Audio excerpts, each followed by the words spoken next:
Dans ce nouveau programme, je vais vous commenter l'épisode 90 de votre série Éclat de vie, Let's Go. Tout commence avec Aysel qui se rend à l'hôpital, en se plaignant du fait que Serdar est tiré sur sa fille.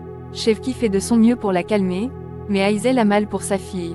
À l'instant, les médecins sortent de la chambre avec Deni. Tout le monde se précipite vers elle pour la voir.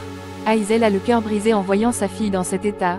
Pareil que Şevki, les deux sont brisés. Mais Arzu n'a pas l'air d'une personne inquiète en voyant Deniz dans cet état. Elle demande à sa fille Esin de rester près de son grand-père.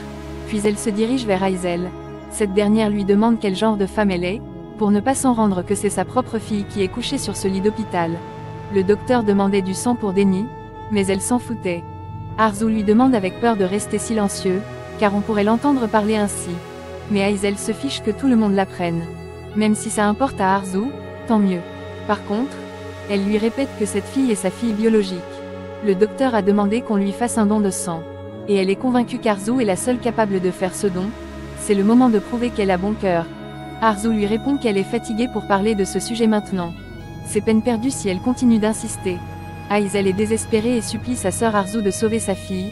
C'est l'unique solution pour elle de survivre. Elle implore Arzu par pitié d'aider Deni. Elle et sa fille, leur fille à deux. Et si on ne trouve pas de donneur, Deniz peut mourir. Et cela va leur faire beaucoup de peine à deux. Arzu ne veut rien comprendre et décide de s'en aller. Mais Aysel l'arrête pour lui demander si son statut ou sa classe sociale lui importe que sa propre fille. Arzu lui demande de la laisser en paix et d'arrêter d'insister. Et donc, Aysel lui dit que si elle a peur que tout le monde sache que c'est sa fille, alors elle s'en va tout de suite leur dit en personne. Et là, Arzu commence à paniquer. De son côté, Gina rappelle son ami Barish, pour lui dire de l'informer s'il trouve un donneur. Après ce coup de fil, il commence à culpabiliser, en se souvenant de ce jour où il s'est mal comporté envers Deni, en lui disant de ne plus s'approcher de lui. Toutes ces propos malsains qu'il disait à Deniz pour la punir d'avoir été proche de Serdar. Et ces souvenirs lui font beaucoup de peine. Il ne veut pas avoir un poids sur sa conscience si jamais tout se passait mal. De leur côté, Mert demande à travailler dans le restaurant d'Özgur. Il n'est plus du tout intéressé par l'argent, ou avoir un statut élevé. Tout ce qu'il veut c'est de travailler à côté de la femme de sa vie, d'être près d'elle, de passer du temps avec elle. Et là, Özgur n'en croit pas ses oreilles. Il est surpris qu'un homme aussi élégant travaille dans un resto. Ça ressemble à une histoire d'amour de deux jeunes amoureux qui font connaissance dans un café. C'est si mignon. Par la suite, Özgur offre un tablier à Mert, pour que ce dernier puisse commencer son travail. Pendant ce temps, Aysel se dirige tout de suite vers Femi, et lui dit qu'elle désire lui parler en privé. C'est très important ce qu'elle veut lui révéler. Les deux se déplacent d'un côté et commencent la discussion. Arzu les voit ensemble et ressent de la peur. Par contre, Femi pense qu'Aysel veut lui parler de Deni, et lui dit qu'il n'a pas encore trouvé de donneur. Elle doit faire preuve de patience. Mais Aysel lui dit que ce n'est pas le sujet de leur conversation. Elle a autre chose à révéler. Et là, Arzu se précipite tout de suite vers eux pour stopper Aysel de tout révéler. Elle profite de l'occasion pour dire qu'elle vient de se souvenir qu'elle peut avoir le même sang que Deni. On peut essayer de donner si elle veut. Aysel la regarde avec colère et étonnement. Femi reproche Arzu de ne pas avoir signalé dès le début. À cause de ça, ils ont perdu assez de temps. Femi se dirige tout de suite vers le docteur pour le prévenir. Les deux femmes restent tous les deux en se fixant du regard. Aysel ressent de la honte en voyant sa sœur agir de la sorte. De son côté, Serdar culpabilise, car Deniz pourrait mourir à cause de lui. Et il n'est pas prêt à digérer une telle chose. Pendant qu'il réfléchit, les policiers arrivent et lui disent de venir avec eux. Il faut qu'il paye pour son crime en allant en prison. Du côté du restaurant, Oiku fait son travail à la perfection. Mais elle constate que Mert fait désormais partie de l'équipe. Elle s'énerve contre lui, car elle pense qu'il lui fait une de ses blagues.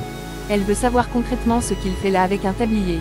Ce dernier lui dit qu'il est là, car il pense qu'elle ne peut pas s'en passer de lui. Oiku lui demande s'il travaille là juste pour une raison si stupide. Ce dernier l'accepte, et lui dit qu'il n'est pas juste qu'un simple employé.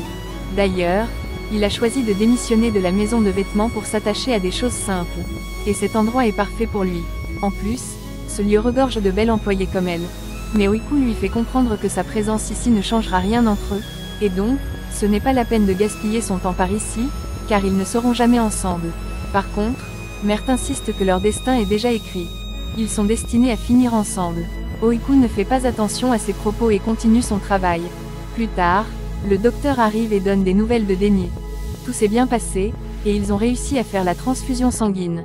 Et là, Aysel remercie le Seigneur d'avoir sauvé sa fille. Tout le monde est content. Mais le docteur sème encore le doute, en disant que le sang peut ne pas être suffisant. Ginard devient nerveux et demande ce qu'il veut dire par là. Le docteur leur explique que la balle a causé beaucoup de dégâts, et a attaqué d'autres organes. Ça sera compliqué, mais il fera de son mieux pour la sauver. Cette nouvelle efface le sourire des lèvres d'Aisel. Elle commence à nouveau sa crise de panique. Ils n'ont pas d'autre choix que de patienter et de prier pour que Denise aille mieux. Pendant qu'ils attendent, Aisel se rapproche d'Arzu pour la remercier d'avoir fait don de son sang à sa fille. Mais cette dernière lui fait comprendre qu'elle l'a fait juste pour se sauver de ses griffes. Mais cette raison importe peu à Aisel. L'essentiel c'est de sauver Denise. Quelques minutes après, le docteur et sa collègue infirmière se dirigent en vitesse dans la chambre de Denise. La santé de cette dernière semble s'aggraver. Tout le monde présent commence à s'imaginer le pire de ce qui peut arriver. Les médecins font de leur mieux pour sauver la pauvre. Elle est désormais entre la vie et la mort.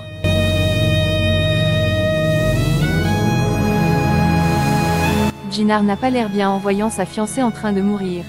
Les médecins insistent sur le traitement. Par la suite, les machines se remettent en marche. Denise revient en vie. Elle a lutté pour sa survie. Tout le monde se réjouit de cette nouvelle. C'est un grand soulagement pour la famille, et aussi pour Ginard qui ne peut exprimer la joie qu'il ressent en ce moment. Le lendemain, le docteur arrive et informe tout le monde sur le fait que Denise ait enfin ouvert les yeux depuis son coma. Cette nouvelle facilite les choses, et met la famille de bonne humeur. Ginard décide d'aller rendre visite en premier à sa belle épouse. Il arrive et baise la main de Denise. Sa joie est immense.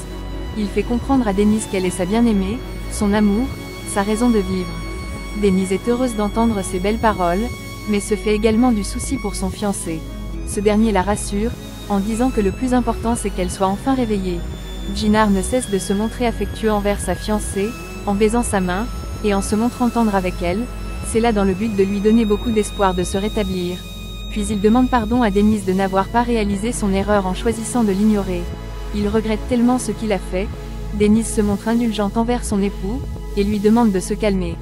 Ainsi, Denise pardonne à Ginard, et décide de tout laisser derrière elle. Tout ce qui compte désormais c'est leur futur ensemble. Et pour l'amour que Ginard ressent pour elle, il ne doit plus laisser quelque chose s'interférer à leur relation. Ginard lui fait cette promesse, et lui dit qu'elle compte beaucoup dans sa vie. Ce moment est rempli d'émotions. Les obstacles ont permis à ce que leur relation soit encore plus soudée que jamais. Par la suite, toute la famille se rapproche de Denise pour la soutenir, et lui montrer beaucoup d'affection. Oiku est tellement nerveuse en voyant sa sœur dans cet état. Mais Denise la rassure que tout ira mieux. Aisel de son côté éprouve une joie immense, et promet à sa fille de s'occuper d'elle comme un bébé. Denise ne peut s'empêcher d'être heureuse d'entendre cela. C'est très important pour elle de voir toute sa famille réunie près d'elle. Et c'est la fin de ce programme. Partagez vos avis en commentaire. Abonnez-vous pour ne pas manquer le prochain programme. See you soon.